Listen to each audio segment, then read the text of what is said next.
Hello guys, welcome back to this channel. In today's video, I'm going to show you how to create flashback effect on CapCut PC. Okay, let's get into it guys. Here I have already opened my CapCut PC application, and as you can see, I have imported my videos to this CapCut project, and I'm going to create flashback effect for this video guys.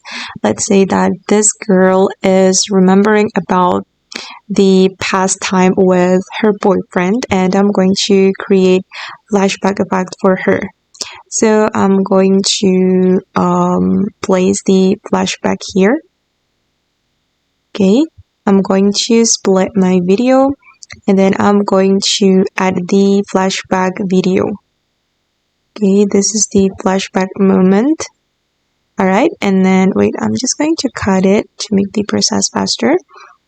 And then guys, I'm going to add transition. I'm going to go to the transition, and I'm going to search white flash.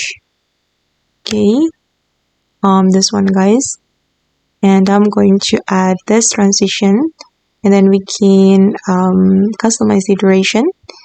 I'm going to add the white flash transition to this part as well. Okay, and for the flashback video, we're going to add black and white filter. I'm going to search black and white, and I'm going to choose, let's try this one. Oops. I'm going to choose black and white 3.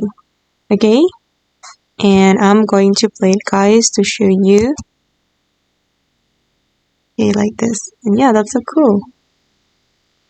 Okay guys, and that's how we can create flashback effect on CapCut PC. I hope this video will be useful for you. Thank you so much for watching, and bye!